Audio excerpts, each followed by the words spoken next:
now, it means that we now have the motivation why we need NumPy. In Python, we have arrays, but arrays, they are inefficient. They are so slow. That is why the existence of NumPy. And we also understand that for any data, we have data set, whether it is image, video, before you do any kind of processing on it, it needs to be turns into an array of numbers. So let's move on.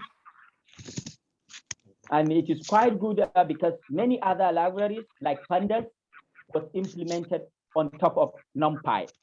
So if you understand NumPy, then you would understand many other libraries like pandas that you will see in future. Okay, now how can you install NumPy? Obviously, we already know if you want to install Python package, you say pip install NumPy. So this will install the or using Conda. So here, for me, I use almost Conda to install Panda installation. I believe we all know how to do this. So we say pip install NumPy. This will install NumPy for us. And also, what we do before we use NumPy, we need to import it. So we remember in our previous session, if you want to use a library, you need to import it. So the way we import, we say import NumPy. So here it means for us to use anything in NumPy, with NumPy library, we need to import it. So here we will say import NumPy, right? So when we say import NumPy, this means that we can use many things with NumPy. But remember, when we say import NumPy, for us to use any library, we now need to say NumPy dot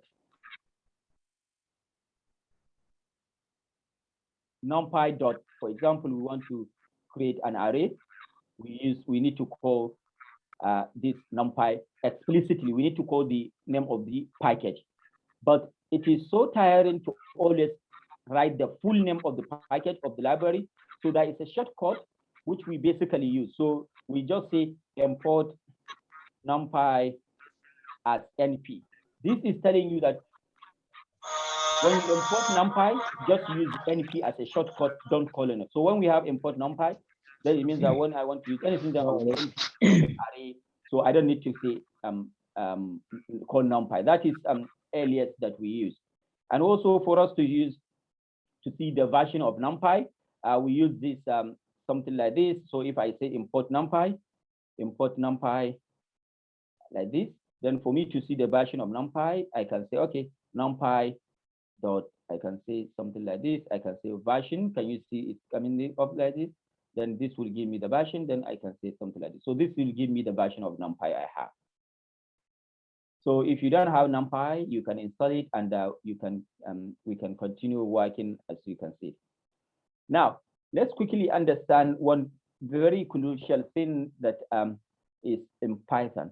So remember, as I said, even the Python code, some stuff are implemented, even some Python functions, they are implemented under the hood using C so that the Python code will be faster. So this means that Python is somehow, in essence, it does have some features that enhance its functionality using C. So let's see something here. This is a C code. You can see in C here, we say int result equals 0, and we do something like this. What we want to say here, if you look at them here, int result, we define variable before you use it in C, in other programming language. And in Python, if you remember here, we don't define what variable result is. We don't say it's integer with whatsoever. We just assign value to it. So this is what we call statically defined language and dynamically typed language. So Python is dynamically typed language. With like JavaScript, they are dynamically typed language. This is telling you that because they are dynamically typed language, you don't need to define the kind of variable. They are automatically defined, predicted or assigned during the runtime. But like C is not interpretable language because Python is interpretable language. So at runtime, the interpreter assigns the type of the value. but C is not interpretable language, so we need to define exclusively. This means that Python is more easier. That is why users of Python are often drawn in by its ease of use. One piece of which dynamic typing or like statically language. So one piece is because it's easy now for you, because for you to define any variable, you say integer, result, or double, but Python, you don't need to do that. You only give. So this is one reason why Python is so easier. So here, when I share here, there is one YouTube link that this made a distinction between statically defined language and dynamically. It's really awesome. I will share with you so that you can read that. But this kind of flexibility is one thing that makes Python and other dynamically typed language convenient to use. But it also added some other extra information. So let me show you one issue with that. So this means that now when we define result equals to 0 in Python, as I said, it is interpreter. Now when we try to run this, now interpreter at the back of the hood will try to determine the kind of type of the result. So it does some other kind of overhead. But when I run this C code, there is nothing need to be done. Everything is defined. But here, before this code is run, something needs to be executed at the background to assign the result, which type it is, and some stuff like that. That is why they say this sort of flexibility is one thing that makes Python and other languages convenient. But this type of flexibility also points to the fact that Python variables are more than just their value. They also contain extra information about the type they contain. So let's look at this one. Python integer is more than just a value. So I think let me show something from the book that I want to explain. Right, I think this is it. So look at this one. In C, if you define a variable, 1, for example, this is just stored in array, in location. But in Python, this is not the way. So you can see in C, we just store integer in location, but in Python, it's stored here. So there is a pointer that will point, there is many other things. So you can see a single integer in Python actually contains 4 pieces. This object reference, a reference count that helps Python silently handle memory allocation. So this memory allocation and the allocation. So when you say a variable x equals to 1, so this variable is the one that do the allocation, and when you free the memory, it will do the allocation. Object type, which encode the type of the variable. So object type, this is the one thing that assigns the type of the object. Object size, this is a variable that assigns the size of the variable. Object digit, this is the digit that contains the digit. So you can see there are many things at the back. So here, this is the representation of, you can see here, they said, we find that the integer, this is the representation of integer. So when you have integer in Python, just something like this, if you have integer, result equals to 0. Now at the back, this is how it is represented. All these variables need to take. So you can see that it is easy from the user perspective, because it's just saying it's doing, but something at the back is doing. So that is why Python is slow. All this stuff that is happening, that is what makes Python to be slower. So that's why here I say the standard Python implementation is written in C. This means that every Python object is simply a clever discrete C structure, which contains not only its value, but other information as well. So this is other information that it contains. The Python integer is is a pointer to a position in memory containing all Python objects. So you can see this is just a pointer. A Python integer is a pointer to this location. So all this additional information in Python type comes at a cost. Can you see that? However, which becomes especially apparent in the structure that combine many of these objects. So you can see this come at a cost. It makes Python slower, but as a user, it makes things faster. So you see, when you are doing C code will run faster because there isn't any kind of conversion. But when you write something in Python, it may take longer. This is one of the reasons. So list also is still the something. So if we look at this one, let's add them here. We define a list. So you see, in Numpy, if you have a list, this is the way list is stored. 1, 2, 3, 4, 5. Can you see? So the Numpy array will store the head, the data, the dimension, and stripe. But a Python list, look at it. Every element will store the reference to object and will point to another, something what we define. Let's show what we mean. So the standard mutable Python element contains a list. So here we can see this is a list in Python. So here, what does that mean? It's arrange. Arrange in a function is a function in Python that generates numbers. So when we have arrange, we already know this. So if I have arrange 10, this results something like this. Oh, I didn't put list because it returns an object. So here, this is the arrange list. This means that the object that arrange return is this. So what is happening here? Let's look at another one here. We can see list here. It contains string. Here, the list contains which kind of data type? Integers. You can see this is integer. Which kind of data type? String. This is telling us a string can contain many kind of data structures. In fact, a string, we can combine many this structure in it. You can see this is Boolean, string, float. We can combine many structure in it. But this kind of flexibility also add many disadvantages in Python, because let's look at it here.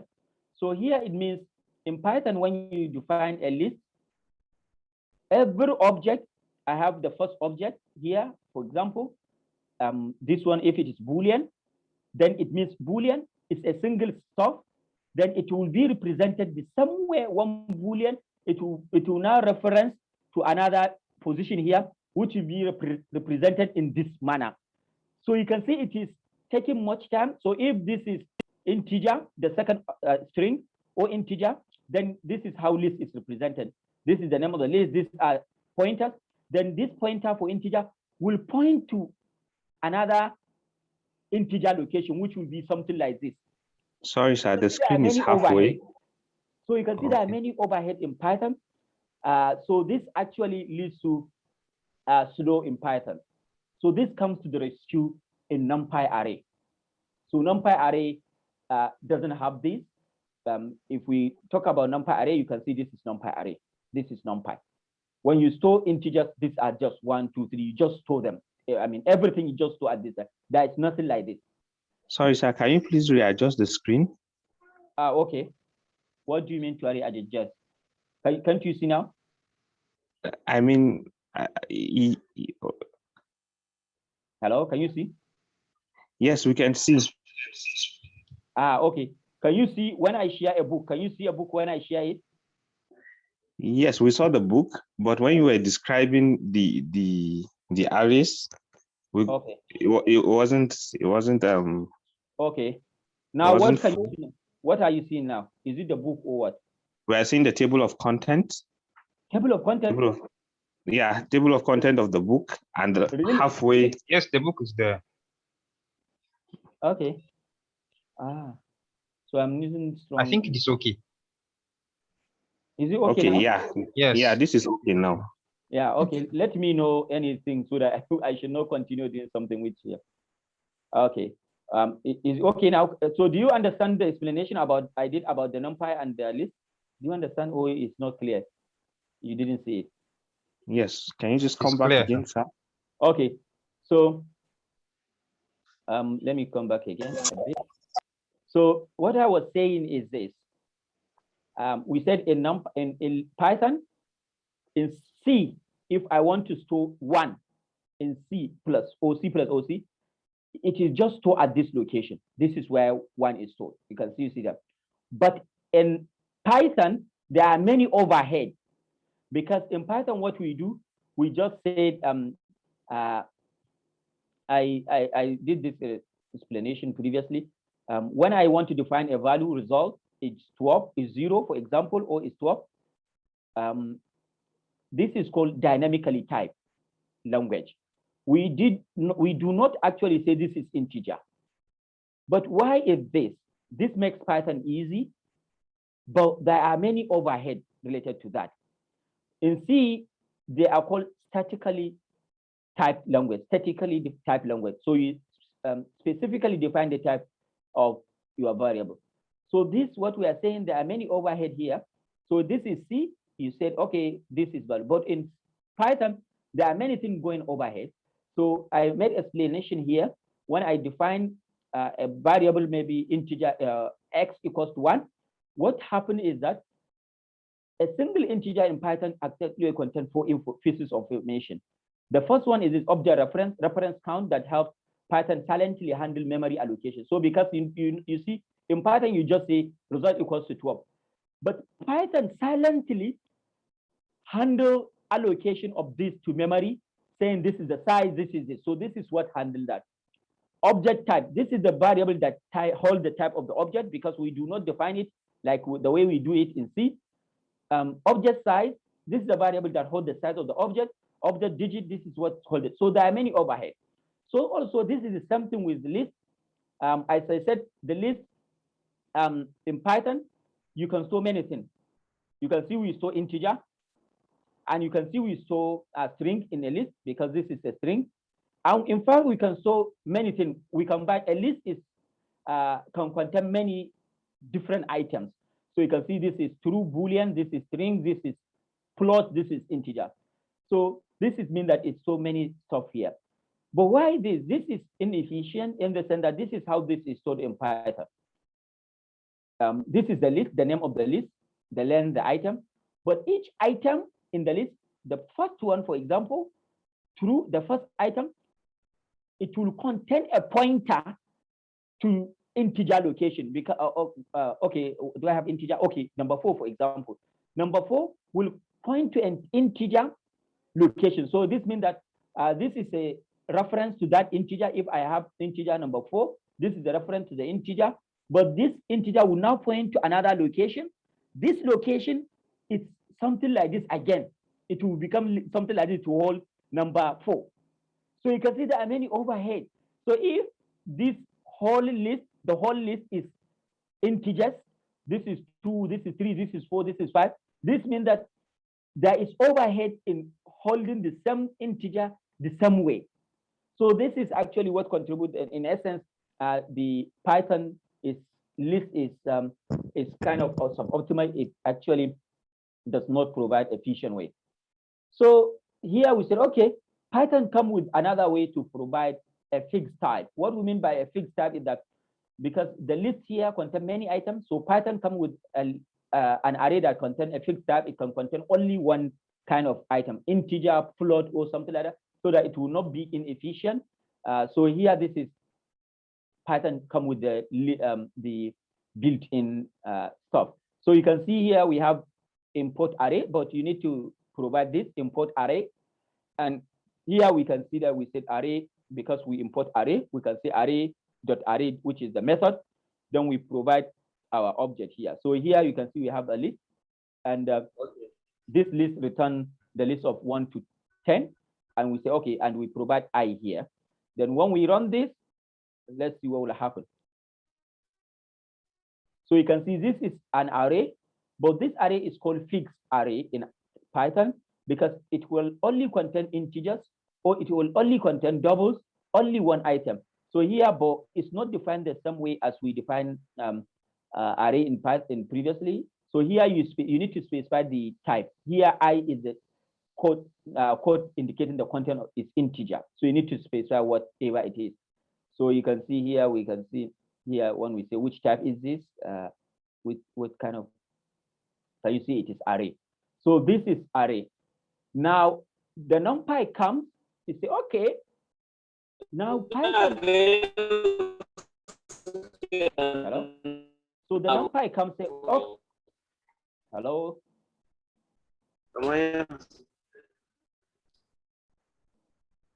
Is someone speaking? Okay, so let's continue.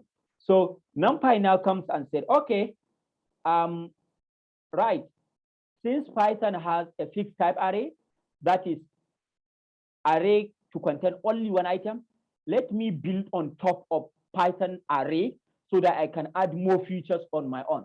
So NumPy comes, NumPy arrays object provide efficient storage of array-based data. NumPy adds to this efficient operation. So because array provide to store only one kind of data, then NumPy, add on top of it to create a NumPy array. So how can we create NumPy array? So for us to do that, remember we always import NumPy as NP. Now for you to create NumPy array, you say NP array. You can see this array was inherited from Python because this is array in array. So so here you don't need to import array. When you import NumPy, NumPy contains that array in it. So what you need to do is that you say np.array. Then we provide here. You can see the content of the array. Example from NumPy document here. I will show you. So here you can see also we define another stuff. But as I said, array contain only one kind of data type. So let's look at this one here and say, okay, what is this? So you can see here NumPy. No, not this one. You can see np.array. Okay, you can see np.array. 1, 2, 3. You can see this is array. But remember, you can see it is inside this. So this is NumPy array. So let's look at which kind of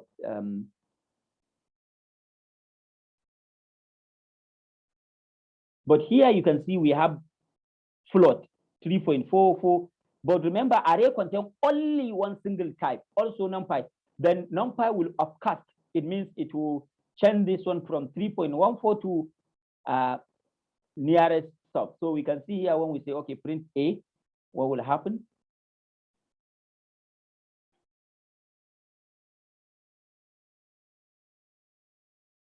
So you can see NumPy now upcast the other one. 4 is integer, 2 is integer, but now it upcasts them to become double. Can you see? They are float now. Because when it will not discard this 3.14 to turn it into 3, it will discard many good information. So it is better to upcast this one to float because that we don't lose anything here. So that is how to create array from NumPy. Any question before you continue? Does anyone has question before we continue? Any question before we continue? Okay. No, sir. All right. So let's continue in that case. So we understand now how to create NumPy array. For us to create a NumPy array, we just import NumPy and we say np.array. We call this array function and provide anything inside. And we remember that if we have, because NumPy array contains only single type data type, if we have multiple data type, then others will be upcast to relevant one. And yeah, so let's go on again. So here we said NumPy is constrained to arrays of the same type. If type doesn't match, it will upcast as we have seen. So let's look at this one here, np.array. You can see here we have how many arrays? 2 arrays inside, 2 lists inside. And here we can see you can have np.array. We have only one, and we provide the ndim, which is dimension. We'll look at this, what this means, ndim. So this means that the dimension you want, okay, let me change this one. So here I have this. So it gives me 2 dimensions. I will explain this. And here also we have, you can specify the data type. So here you can see we have the data type is complex. Now, how can you know all this kind of argument ndim? So here, look at this, np.array, look at it. I put my cursor here. Can you see I put my cursor here on array? Now, look at this one, it's giving me some information here. So here it says, this is array. You put the object. Then the second one is data type. There is many other arguments here. You can see bool, ndim, a lot of things. You remember when you have a method or function, you can have some that are default, some are optional. So you can see that. And if you don't know how to do that, you can see it explain the parameters here. What are the parameters of this array object? What is object? Array like. Can you see array like? An array, an object exposing the array interface, an object, something like that. Then the next one you can see is data type, data type optional. You don't need to necessarily. So here you can specify the data type you want. So you can see here I put data type. There are many things you can see that copy, a lot of things. One copy is well, a lot of things. So we cannot understand it all, but you can read. And what does this return? it returns ND array, that is NumPy array, an array of the. So there are some function like that that gives you, see also this. So it also gives you an example. That is why I like using with them this VS Code. You can, so here you can see np.array, it returns this. So you can see upcasting 1, 2, 3, and it upcast. So you can see there are many example here. So yeah, so this is how you can actually use this. So here also NumPy array can also be multidimensional. So we'll see what we mean by multidimensional. So what we mean by multidimensional is that it contains many arrays inside. So here is actually a multidimensional, which is 2-dimensional, and we'll see that in a moment. Right. So as we have seen, what can you pass to an array here? Look at it here. The first thing is object, right? So what is this object? So object array, like an array, any object exposed in the array interface. So here you can see I pass a tuple. We know what tuple is, right? So a tuple is what we did is something that we have this. This is a tuple, right? But a list is something with this, right? So this is one. And each one of these data structure we have seen, they have different functions. Yeah. So you can pass anything. You can pass a tuple and you can pass a list. So here you can see we can pass any of this, and the data type we return is ND array. Any question before we continue? All right, so let's quickly move on. Now the next thing is NumPy comes with many built-in methods that you can quickly create an array. So this is np.zeros. What this does is what this does is that it will create okay, so what this means is that this is zeros, which is a function, zeros like. So you can look at the zeros, and you can see what it does with many examples. So what this does is that it returns a 1D array with zeros inside. How many times? 5, because you 1, 2, 3, 4, 5. This is it. But if you look at this one, zeros, this function, what are the arguments it does have? It has number one, the shape light, the data type, many other arguments, you can see them. And these are the argument parameters that are defined. So let's look at them. The first one is that we can specify the data type we want the, because you see the zeros here return which kind of data type, floating point, right? But we can say, okay, return an integer. So you can see this will return an integer. But also, we can say that, okay, return this with this shape. So you can see we provide it with the shape. Or we can say return a 2x2 shape, which is something like this. So there are many things we can do with this function. This is the first one. So you just know a 0. We have another one called once. So this function returns our NumPy array with once, but we specify the dimension here 3 by 5. You can see this is 1, 2, 3, 4, 5. The dimension here is 5. The dimension here is 3, and the kind of is float. So these are many functions that we will see. There is one called float full, which basically what it does is that, so for example, the first one here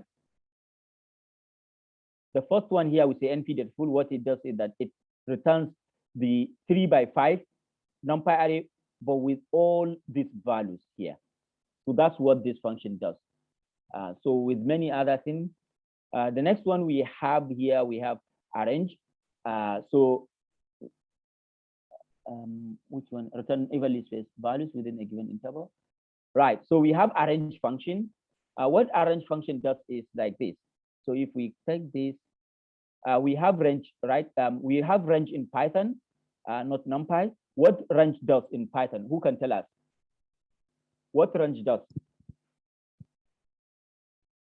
So in Python, who can tell us? The range function creates a tuple. Okay. Yes, it takes an argument to the integer value and return a tuple. Okay. So here, for example, we can see here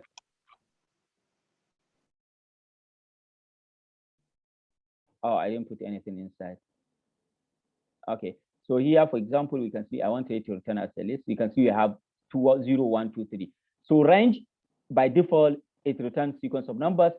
It starts from 0, and the steps it increased by 1, 0, 1, 2, 3. So here you can see here in Numpy, we have something which is similar to range, which is but it's called arrange. So when we run this, can you see it's on 0, 1, 2? Can you see that similar to arrange? But we can also have this. So what this does is it gives us start from 3 and end in 7.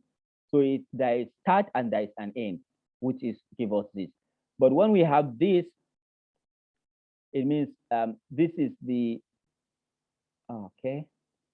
this is the start, this is the end, and this is the increment step. So this means that start from 0 to 4, this is the step. So this is range. So range basically has start, stop, and the step. The way arrange is. But we also have another function in Numpy, which is linspace. So linspace, what it does, it actually create numbers between these evenly spaced. So let's look at what happens. So here we can see create numbers. Okay, let me change this one maybe from 1 to 10. It will be more understandable.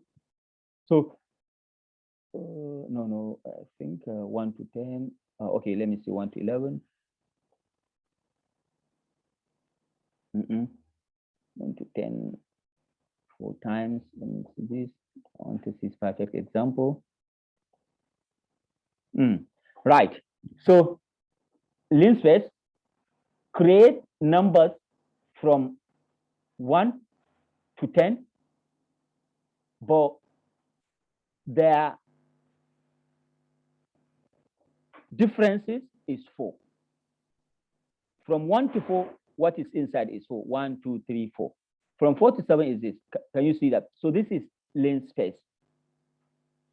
So these are many functions that we can see that they are actually will be used in Numpy. So here we are just trying to build. We know the function, we know what they do.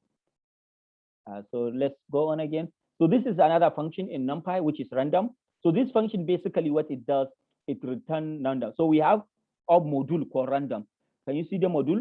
This is one of the big module in Numpy. It's called random. So here we can see inside this module, random, we have many things. A lot of stuff you can see here. We have legacy, random, byte, permutation, shuffle. We can shuffle numbers. We can choose another number. We have function rand, n, rand if, random integer, random sample, rand int, seed. Many function, hyperbole, binomial. We will see all this when we come to machine learning. They are being used. So these functions, multivariate, standard distribution. There are many functions. So here we can see random. So this is a function random. What it does, return random plot in the half open interval. So what it does is that it returns random number between 0 and 1. It returns random number between 0 and 1. This is this function random. So it is inside module. So this is a random function. Just get this one. This random, okay. The first one here, random, is a module. Can you see it's a module inside Numpy? So for example, we have a big umbrella, which is called Numpy. Inside Numpy, you can have submodule. So this is a submodule Numpy, random. So you can see it. But inside this random module, there are many functions. This is one of the function random. So this function, we can see it here. Let me see. This is a function random.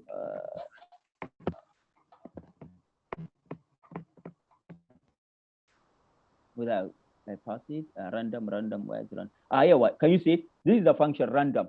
Random, uniformly distributed plot over this range. So here we say, give me something, but the shape is 3 by 3. Can you see? So I have this uniformly distributed from 0 to 1. So you see all these functions, they will be used in machine learning. You see, we'll be using random, call it random, so you know what random does. That is the basic idea to understand them now. So we'll be using a lot of random to generate random numbers and stuff like that.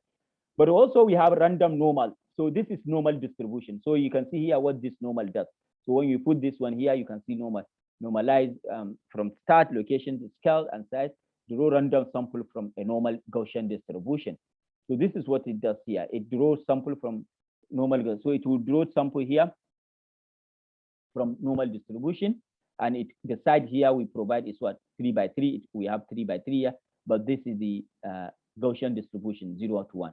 So this is a good example.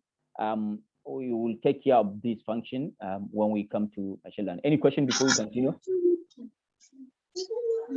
Yes, sir. Sorry, please, is there any difference between range and arrange?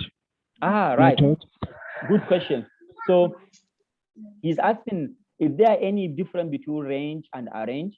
So as I told you, range method is a method from Python. Range is a method from Python. But arrange is a method from what? Who can tell us? From NumPy, sir. Yes, yes, exactly. So arrange is a method from NumPy. This is the difference. So if you are using Python, not library NumPy, then you use range. But if you are using your NumPy library, you will be using arrange. So to make it more clear, when we come to machine learning and many other stuff, we'll be using NumPy. We'll be using arrange because that is what we'll be using. We'll be using NumPy. Does that answer your question? Yes, sir, I understood. Thank you very much.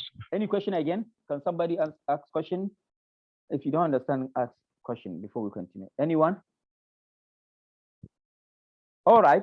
If there's no question, we have another function called randint. So what randint does is that it basically generates random integers. So you can see this is many examples. So let's look at one example, and you can look at them yourself. So let's see, NP the random the int. Can you see the generate random integers? And this is the size. So if you don't know what a function does in particular module, just quickly go through that function. Okay, let me look what this function is doing. Read it, run. It has argument low, high, size, and data type. What is low means it starts from this. High, it means this is, you can see none is optional because the low must be present. That is one number. Okay, and it has size, and you can see which is size here I provide, and it can have the data type. You can specify the data type. So you can see here it's around 8 here. Let's look at another one here. Generate a 2 by 4 array of int between 0 and 4. So let's look at this one here. So you can see the size is this 2, 4, right? So and the stuff here is 5. So what does 5 here means? Who can tell us what 5 here means?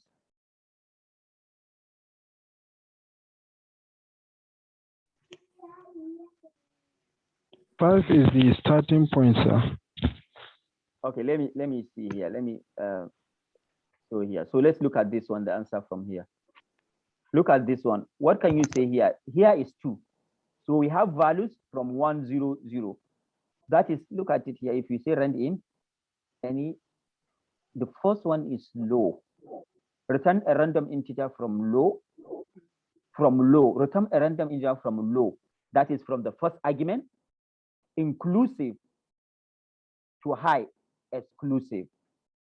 So if you provide the high, it will include it. So this means that here, let's see.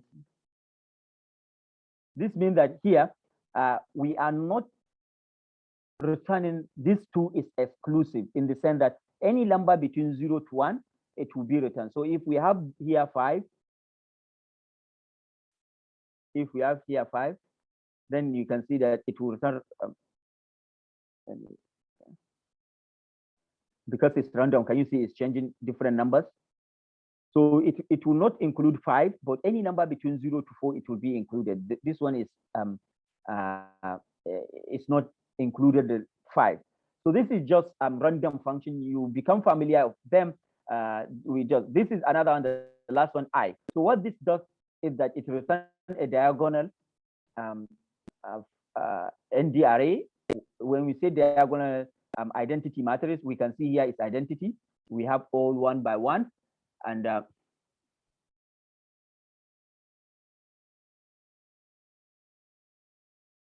we can see here we have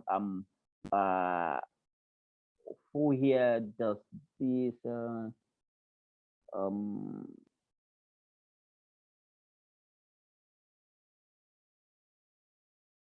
like oh, somebody just did draw the red line here. I disable it here. Let me see how I can delete it. Okay, the annotation.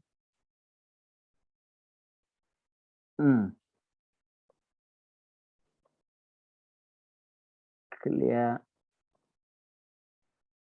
all. Okay, right. So I clear it, and so right. So we can see here, I is actually, it allows you to create. You can see here, this is an I, return a 2D array with 1 on the diagonal and 0 elsewhere. So this is something like. So just remember, an I used to create something like this. You will see a lot of it when we come to stuff like that. So now let's go to NumPy standard data type. Having now understand what some stuff from NumPy. So let's look at a lot of data type that we have in NumPy. So I think, let me share the book. Can we see all the book? Can we all see the book? Yes. Okay. Yes, I can see it. Okay, so these are data type. We all know data type in programming, like, or we say integer, bool, anything. So these are the standard data type in NumPy. So you can see NumPy, it does have data type, just like Python, just like C, everything. So this library is a huge library. It contains data type of itself. It inherits some from Python itself. So you can see here, these are some of the data types it has. So let's look at what does that mean. Because NumPy is built in C, the data type will be familiar to others, to users for C and for Trump. But NumPy has some extra data type. I refer to data type with one character like this. So here, if we have I, it means integer. If we have this, means unsigned integer. So it means that NumPy, in addition to standard data type in C, it adds another data type. So here, when we have np.0, give me this data type, integer 16. Let's look at it. So you can see this is integer. So what is integer 16? We can see integer 16. This is the number here. This is integer 16, right? But we have something integer 32. We have integer 64. Now, this is just, when we say integer 32, it means the number that it can store is larger than the number it can store in integer 32. This one is larger than the number that it can store in this one. So this means that we can have different kind of integer. We just need to know which kind of we want to use. But when we have this, we can say, okay, 10 data type I. This I is saying integer. So let's look at it. Can you see it's integer? Integer 16. But you can say, okay, without this, because we know that integer type is, we have integer 8, we have integer 4, 16, we have integer 32, we have integer 64. How can we differentiate between this one if you are using the short form like putting I? In that case, we can use I. Can you see I put 4 here? So what does that mean? When I put 4 here, I run this one. Let me run it. So can you see this is integer 32 when I have I4? What about when I have I2? Can you see it's integer 16? What about if I have I8? So this is basically integer data type in NumPy. You can read them, but just to highlight. So for example, for you, it for float means F, it means float. So instead for you to write int 16, you write them like this, float 16, float 32. You can just write them with this shorthand. I hope this makes is clear. Any question? Yes, sir. Excuse me. Yes. Please, is there a preference when in the array because we have different data types like complex, float, integer. So if an array has a combination of this, is there a preference of quoting data type. So remember, we said array and NumPy, there is one distinctive feature for array or list in Python and NumPy. Who can tell us the distinctive feature? Okay. List can contain object of different data types, while array contain object of the same structure, the same data type. Exactly. So this means that for NumPy, all the members inside this, they must be the same. So you can say, okay, this is float, this is integer. The reason why you define the data type of array is that maybe it contains huge amount of numbers. So for example, if you are storing just maybe the mark for students in university, this means that the value, for example, we say, okay, this maybe is grade. So grade is basically not that very large number. Then you can look at which can, okay, you can just say, okay, integer C or integer, just something. The reason why we have this different kind of data type was previously, one of the reasons was that the storage is so expensive. So nowadays storage is not expensive. So for us, for example, if I have like grade of student, I can just store it in the integer 64, but it will occupy a very large amount of memory in my computer, right? Just to store a single number, 22, 23, the grade of student. In previous days, this is very something to concern, because you remember those times that we were using diskette and stuff. So storing amount of information is better store it with relevant to what you are working on. So this is to answer your question, I think NumPy array cannot contain different kind of data type, but we will see something in the future. So I don't know if that answer your question. Yes. Okay. So and then how can you know the data type of your for example object? So NumPy brings an attribute D type. I told you NumPy is NP ND array is an object. So it supports anything that you know about object oriented. This means that when I have this NP, that 0 is equal to P, then P here is, what is P here? It's an object of class what? Zeros. Is that right? So now here we can say what kind of data type? This is an attribute. So when we say here, so you can see the data type is int 32. So here we can actually find the data type of any object we created.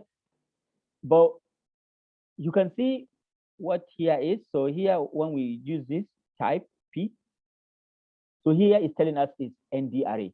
So you can see there is difference between, this is data type. It shows you the data type of the other, but here it tells you type, which kind of array you are using. So this is ND array, which is NumPy array.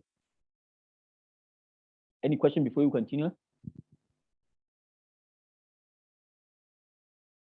Right, so you can also use NumPy to convert some data type from one data type to another.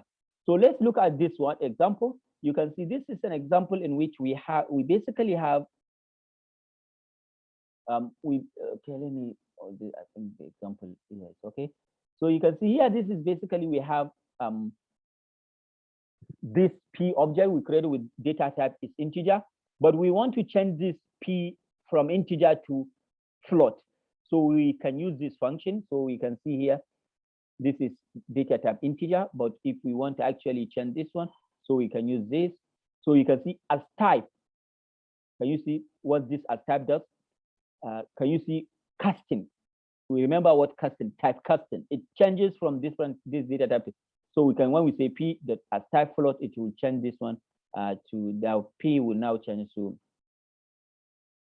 float. Can you see this is float 0.1, 0. Is float. So this is data types in NumPy. Any question before we see the basic NumPy array stuff? We are moving toward the complex stuff. Now what we discussed now, as you can see, we discussed the basic data type. Any question?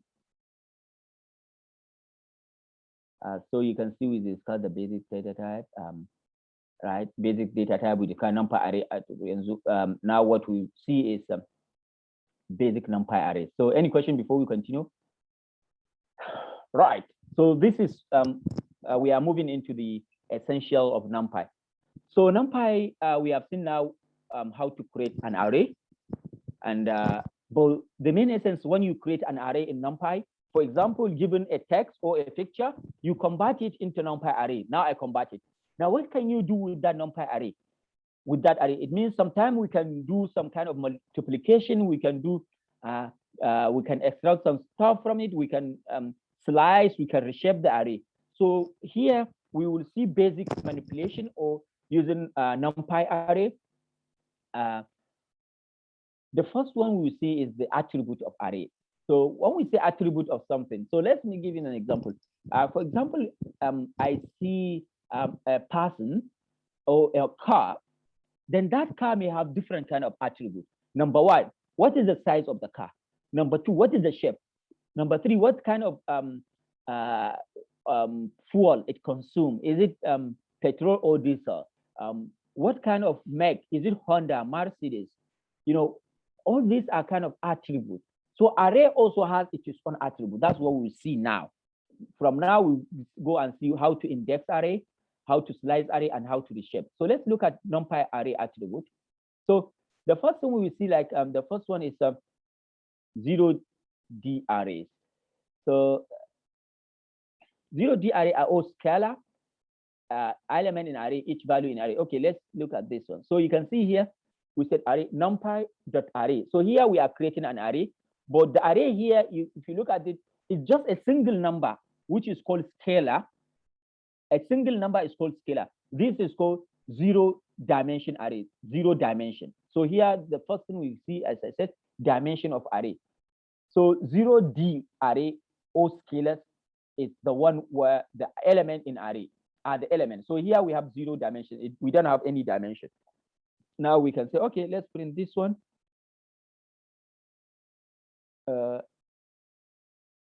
Okay, I have something here to comment this, guys. So when we run this, because this is just 42. Now let's look at 1D array. What is 1D array now? So 1D array is something like this. So an array that has 0D arrays as its element is called 1D array. So you can see this is an array with 0D as its element. So what is the element of this array? They are 0-dimensional, 1, 2, because 1 is a scalar, 2 is a scalar, 3 is a scalar, 4 is a scalar. It is scalar or it is what? 0D arrays. So if we have an array with a scalar or 0D array at its constant, at its element, then that array we created is called 1-dimensional array. So this is the 1-dimensional array. Now let's move on to the next one. Okay, let me print it and you see what NumPy would say, the output. Okay, let me just run it with the shortcut. So you can see this is it. Now let's move on to the next one. Let me see. Okay, let's move to 2D array. So 2D array is an array that has 1D arrays as its element is called 2D array. This is 1D array. Can you see it? This is 1D array. When the element of an array is 1D, so you can see how many elements do we have? We have 2 elements inside this array, but the elements are 1D each one. This is called 2D array. This is called 2D array. In fact, we can have another one, 3, 5. This is still 2D array because the element of the array are what? No, this. Because the element of the array are 1D array.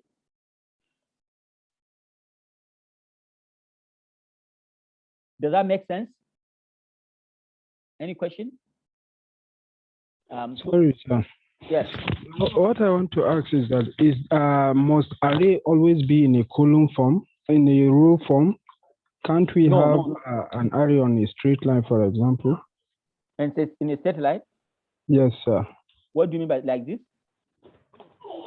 Yes, that's what I'm asking. Yes, sir. Yes, here it is perfect. We are okay. Let's look at it. So here you can see we have this in one line, right? Then we have another one here. So let's run this guy and see what will happen.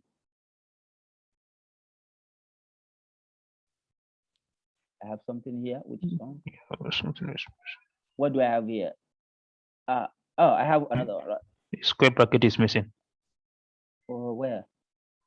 The closing square bracket. This one? No. I have the, oh, no, I have, oh, okay. Yeah, you're right. Yes. Exactly. Right. So you can see here, when we run this guy, what would happen? Can you see? We have 1, we have 2. Then this is 2-dimensional array. 2-dimensional array. In fact, we can add another one if you like. Why are you doing this to me? Okay, so we can add another, but it must have.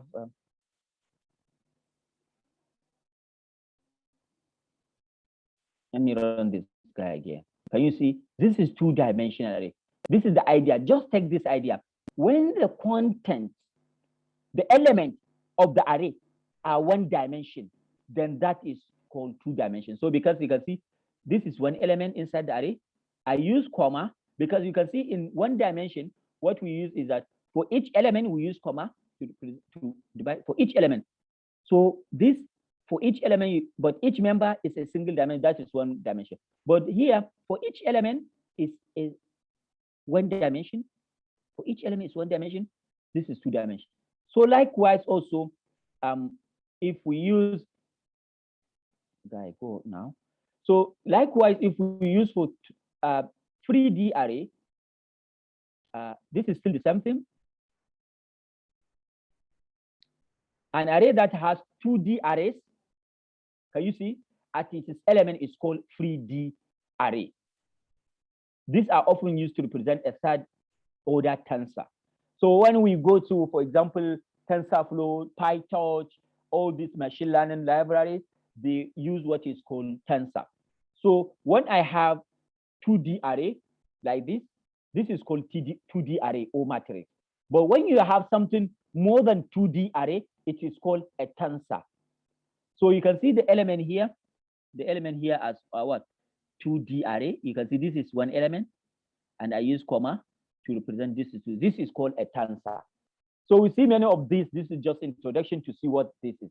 But this is just giving you a clear picture what that. But NumPy comes with something built in that tells you what is the dimension of your array. Let's look at an example. So here, what is the dimension? Okay. Here I import NumPy. I said np.random.seed. So this is a random seed. It's a function. Because I'm using random integer, the seed function here, because, okay, now let's remove this one. I'll show you. So let me do something like this. Let me do this. So I'm asking this guy to give me random integer in 10, the size should be at 6. Now, can you see he give me 93642? Let me run again. Can you see he give me 40898? Let me run again. Can you see he give me, it's random. But when you are doing some kind of analysis, you want to make sure, even if it is random, you want it for the next random to be the same previous random. So you can import this one, np.random.seed. It means when you see it, then the random, okay, let's see, it's 5. Can you see it's 5? Can you see it's 5? So when you import this random.seed, you can set the seed any number you like. I said 0, I can say the seed is 1000. So it means, okay, let's see, seed is 1000. So now I run with seed 1000. Now, with my seed 1000, it will still give me the same. So this is something for reproducibility when you are doing kind of experiment, don't get anything. So this is 1-dimension array. You can see x1. What is x1? Let's see what is x1. This is x1, right? So if you want to see the dimension, NumPy comes with built-in feature. So what we can do is say, okay, x1, the n dimension, the dimension. Can you see the dimension is what? It's 1. What is the dimension of this array? It's 1, because it's what? 1-dimensional array. Does that make sense? Because let's print it. Let's print it. What is the dimension of this array? It's a 1-dimensional array. It's a 1-dimensional array. It's a 1-dimensional array. So NumPy give us this to just calculate it. Does that make sense? Yes. Okay. So I think I have another another thing that I want to show you, interesting blog that maybe I will share with you. You can, let's go through it. It is interesting. Because this is one of the confusing things in Python, in Numpy. Some people find it difficult to grasp this kind of stuff. So let's look at this one. So as you can see here, this guy said, as career data science, all through your life, you have to deal with matrix form data, NumPy or pandas or TensorFlow, where axis and dimension are the fundamental structures concept. So NumPy, we need to understand dimension. Now, so for the basic attribute for NumPy, you can see we have shape, size, and dim byte. So let's look at it. Now, this is another representation. I want to show you what that means. So we have what is called the notion of axis. Now, let's look at this is a matrix or somehow not matrix. So here is axis. This axis is 0. And here, this axis is what? 1. We have axis is 0. We have axis is 1. So the shape of this array is a tuple. Always remember the shape. Okay, we didn't discover the shape, right? Okay. Okay. Let me continue with this. I will come back. I thought I discovered the shape. Okay, this is the next thing that I want to discuss, shape. We'll come back to that. So what is the shape of array? Now we understand what is dimension. Now, what is shape of an array? The shape of an array is the number of elements in each dimension. Number of elements in each dimension. So NumPy array have an attribute called shape as well. So let's look at this one. So here we have an array. Which kind of, how many dimensions this array has?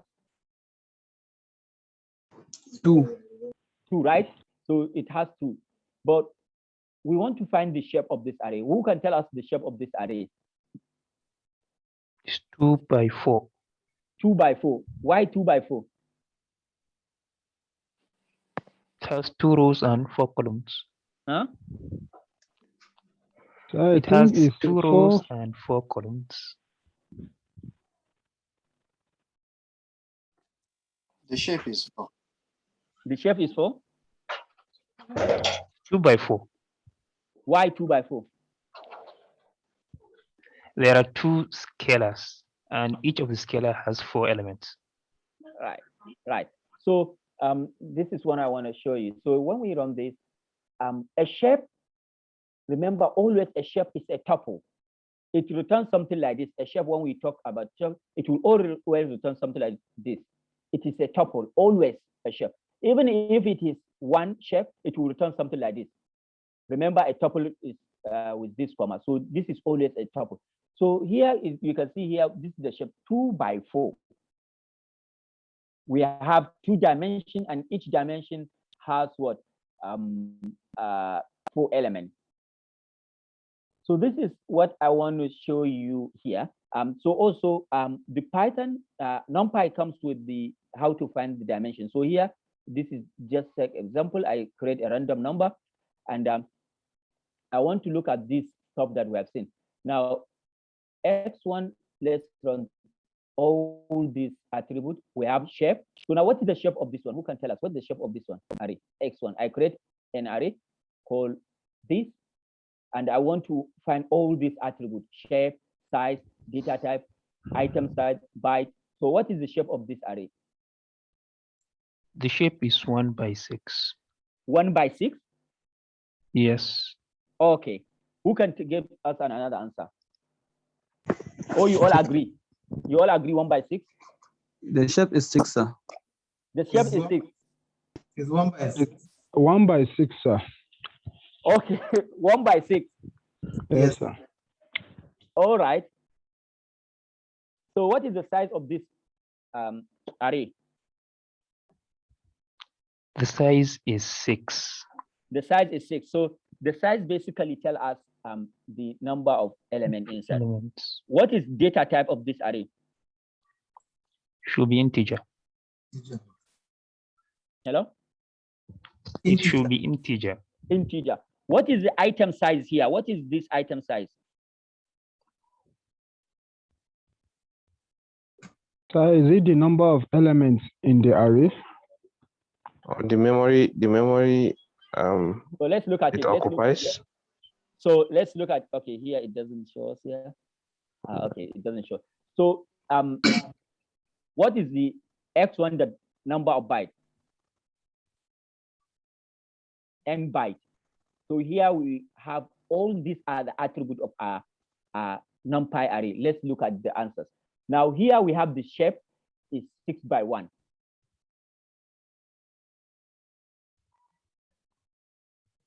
Sorry, so is this 6 by 1 or 1 by 6? Exactly. So this is a good question. So someone is asking, is it 6 by 1 or 1 by 6? Who can answer this one? And you can see here, we don't have even 1 here. So it is telling you it's by 1 or anything by 1. So who can tell us what is this?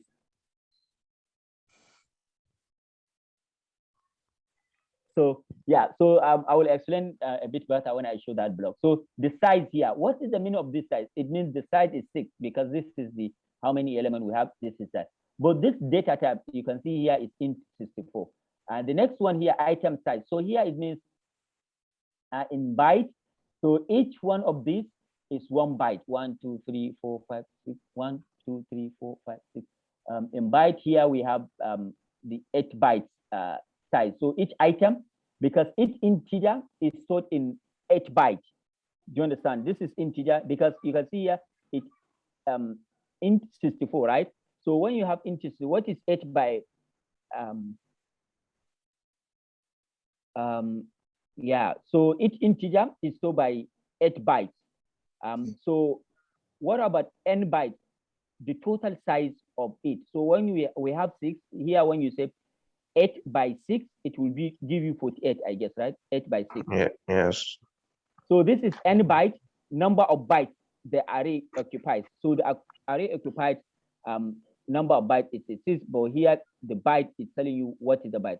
And here we can see the dimension is what? 1, right? Because this is just simple dimension. Does this make sense?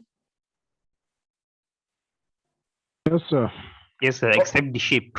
Yeah, except the shape. Yeah, I will come to that. I know it will confuse. I will come to that shape. I think we will make it clear when we go through that block. So this is also another example. The same thing what we have seen. Right, the same thing we have seen. Who can tell us here? Here we are creating. Let me. Okay. Do I shape it?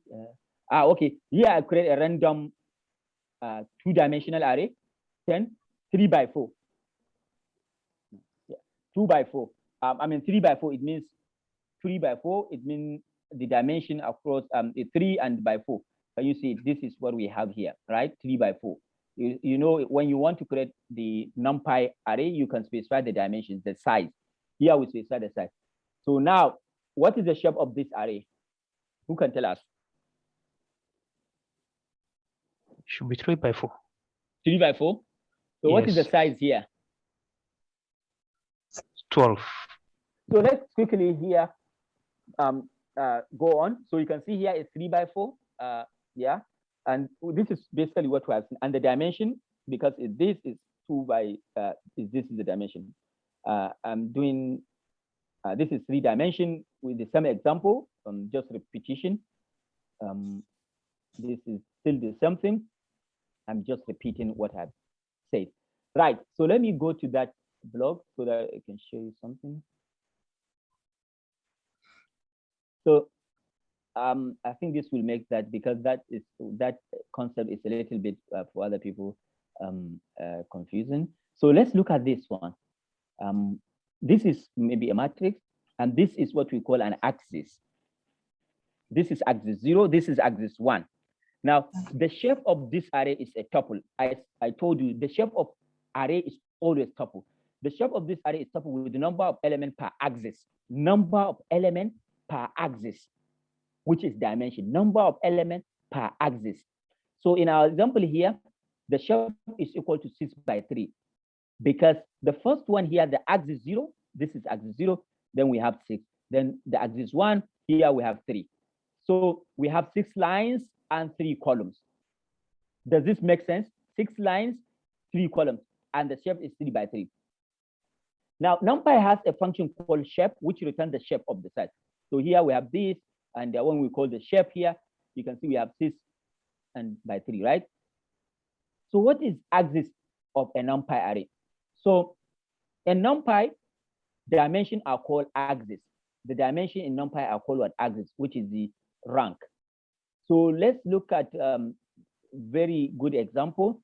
The first axis, you always have, in most simple terms, when you have more than one dimension, the dimension you cannot see the array, but when you have two dimensions, you can see what does that mean. So let's look at this one here.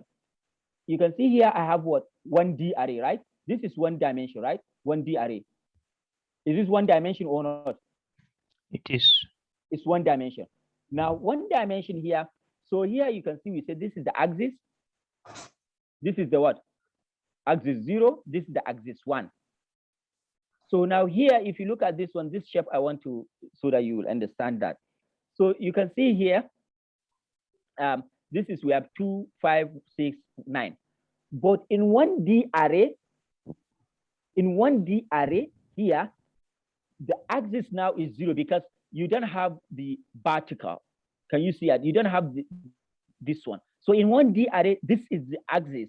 So here it means you have 4 by, you don't have anything here. But here, if you look at this, this is the axis, which is 0. This is the axis, which is 1. Then you have 2 by 3. But in 3 dimension, this is axis 0. This is axis 1. This is axis 2.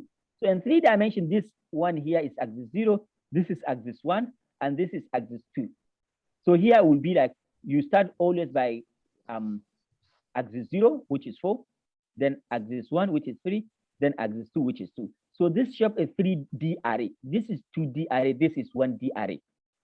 So here, sometimes you may not see whether it's telling you it's 1 or something like that. It just gives you. So what makes more sense from a pure program perspective of action on array elements? So axis 0 will act on all rows in each column. Look at this statement. Axis 0 will act on all rows.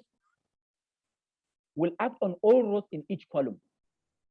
So you can see here axis 0 act on all rows on each column. But here, the thing is, this is like the column. Do you understand? This is just like the column. So we can put this one axis here like this one here, axis 0. So we can put, instead of putting here, I think it will even make more sense to put this one here like this, axis 0. So here, axis 0 will act on all rows in each column. But axis 1 will act on all columns in each row. So you can see here, axis 1, all rows in each column. So this shape, so basically simplest to remember it is 0 is equal to down and 1 equals to across.